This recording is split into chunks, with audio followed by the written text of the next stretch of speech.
Hello everyone. Today's lesson will be focusing on section C, summary writing. I will be sharing with you some tips and guidelines on how to answer the summary question. I will also share with you a technique that I have used with my students for many years. Okay, let's look at the allocation of marks.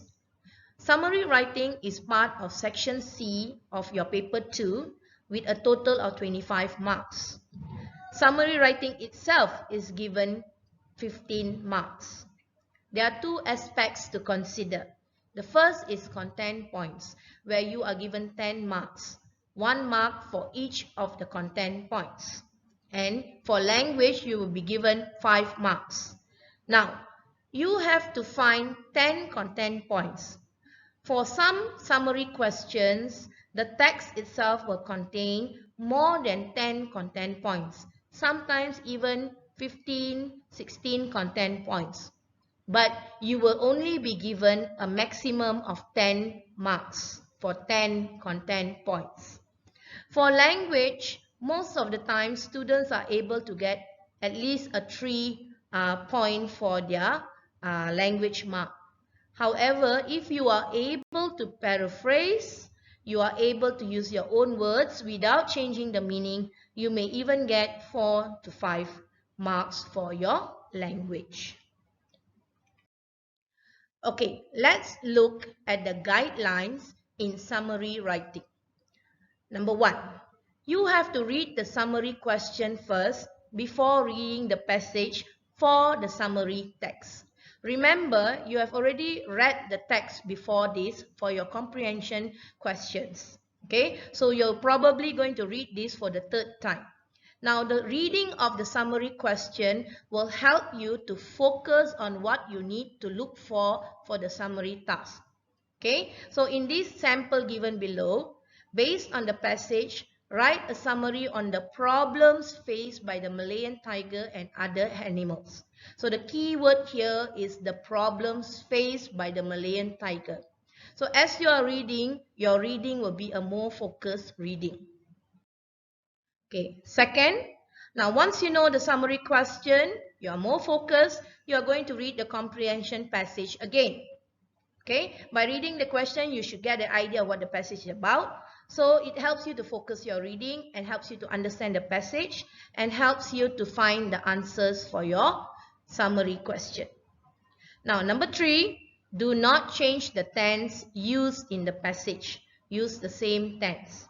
Okay, be careful that you do not change the meaning by changing the tense. Okay, number 4, do not use direct speech even if it contains a point. Change it to indirect speech. Sometimes in a passage there may be a dialogue, okay, or there may be some narrative going on. So if there is a dialogue in the passage and it contains a point, change it to indirect speech. Okay, number 5, try using your own words as far as possible to get better marks for language. The problem here is some students may change the meaning. So be careful that you do not change the meaning of the content. Okay, you do not change the sentence. So you have to make sure that your meaning stays the same. Alright, next, remember to leave out repetition and redundant sentences. Sometimes writers like to repeat a point or emphasize a point by explaining it again. So there may be redundant sentences in the text.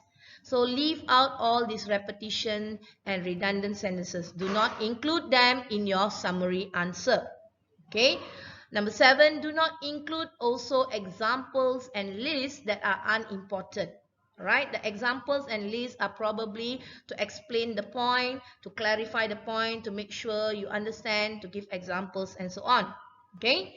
And number 8, do not include elaboration or unnecessary details. Some writers like to elaborate to make sure that their readers understand what they are trying to say. Okay, they may include unnecessary details to make their writing more descriptive.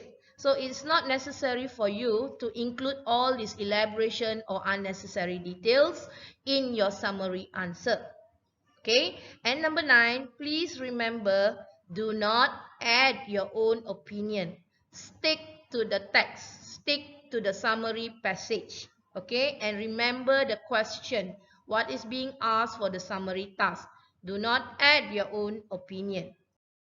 Okay, for number 10, you can present the point in the same order found in the reading passage. Now, this is very helpful for the examiner, as the examiner can see the flow of points or idea in your answer. Okay, and it is also helpful for you that you can see that you have covered the points from the top paragraph to the bottom. Okay, according to the lines given in the summary question. Right? Next, the last point, to start summarizing, you can use the brief technique. Now, brief technique here means B for box, R for read, I for identify, E for extract, F for finalize. Okay, let me explain a little bit about the brief technique. This is a very simple technique for summary writing that I've used for many years with my student. This technique was shared by a teacher many years ago. Alright, so this technique helps the students to focus on what they need to do to answer the summary question. Alright, and it's a very simple technique to remember. Alright, I will explain in detail in the coming points. Okay, the first letter in our acronym or the technique we're going to use is B, which stands for box. Okay, so how do you go about it? You need to draw a box around the comprehension passage based on the lines that you are given in the comprehension question. Okay, for example, from line 5 to line 35. Okay, so you start the first horizontal line above the line mentioned in the instruction, and the other line will be after the last line mentioned. Okay, that means from above line 5 and below line 26. Alright, so let's look at example. Okay, in this example, you can see a box has been drawn around the passage. Okay, above line 5, below line 26. The numbers on the right are your line numbers. The numbers on the left are your paragraph numbers. That is your guide. Okay, I always advise my students to draw the box as it helps them to focus on the area where they are going to look for their content points. That's the idea of drawing the box. Okay, you can do this for your exam paper. Okay, the next letter is the letter R, which is read. So what do you read? So you're going to read the passage and focus on the summary question. So you're going to focus on the area in the box that you have drawn earlier. Okay, right. You're also going to read the summary question and look at what the question requires. For this example, you're looking at the problems faced by the Malayan tiger and other animals. Some questions may ask you for suggestions. Some questions may ask you about the steps taken, what challenges the writer faced. So all these can vary according to the passage. Okay. Okay, next you are going to identify. So what do you identify? You're going to identify the content points or key ideas that are relevant to what the instructions want or to the question.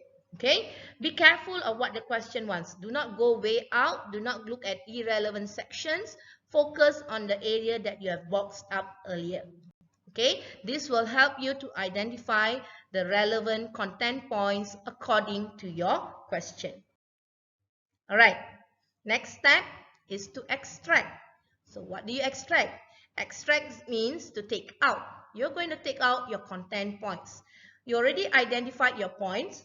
Okay, so you can note the points or ideas on a different paper in the order found in the passage. Okay, some students like to draft. So you can do that. You can take the points out, write it out somewhere else briefly, short form. Okay, save some time. And then you can write out your answer. Or you can also highlight the points or underline the points or even draw a bracket around the sentence or the points that you have already identified. So extract means here to take out the points from your passage. Okay, the last step is to finalize your answer. Okay, you have to use the first 10 words given to start your summary answer.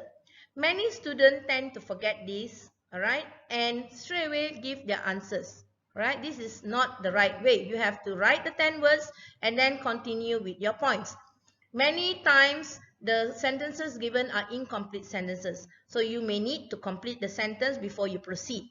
Okay, be careful that the number of words that you use do not exceed 130 words, including the 10 words that have been given. Okay, next, use the logical or sentence connectors to join the content points. Okay, you can use connectors like firstly, next, then, moreover, besides, finally, or lastly, and so on. Okay, this will help the examiner to see the flow of your answers. Okay, all right, you will also have to check for grammar, right? Make sure your punctuation, your pronouns, your tenses, and spelling is correct. Okay, now especially like for pronouns, sometimes the text is in the first person. Okay, the use of I and my. You will have to change that when you write your summary answer. Okay, so you have to take note of that. Okay, and of course, at this stage, there should not be any spelling errors. Please check. Okay, all right, and the last point here is the summary answer has to be in one paragraph in continuous form. And remember to write the number of words at the end of your answer. Okay, this is a good practice. Okay, so I hope you have understood until the last point, which is to finalize. Okay, now we have come to the end of our lesson for today. I hope the notes and the guide that I've given here will be helpful to you. Alright, this technique is a very simple technique and easy to remember. Okay, the more you practice, you'll get used to the idea of using this technique. So please do try. Alright, I hope you have learned something useful here today which you can use for your exam. So thank you again for watching my video. Bye-bye.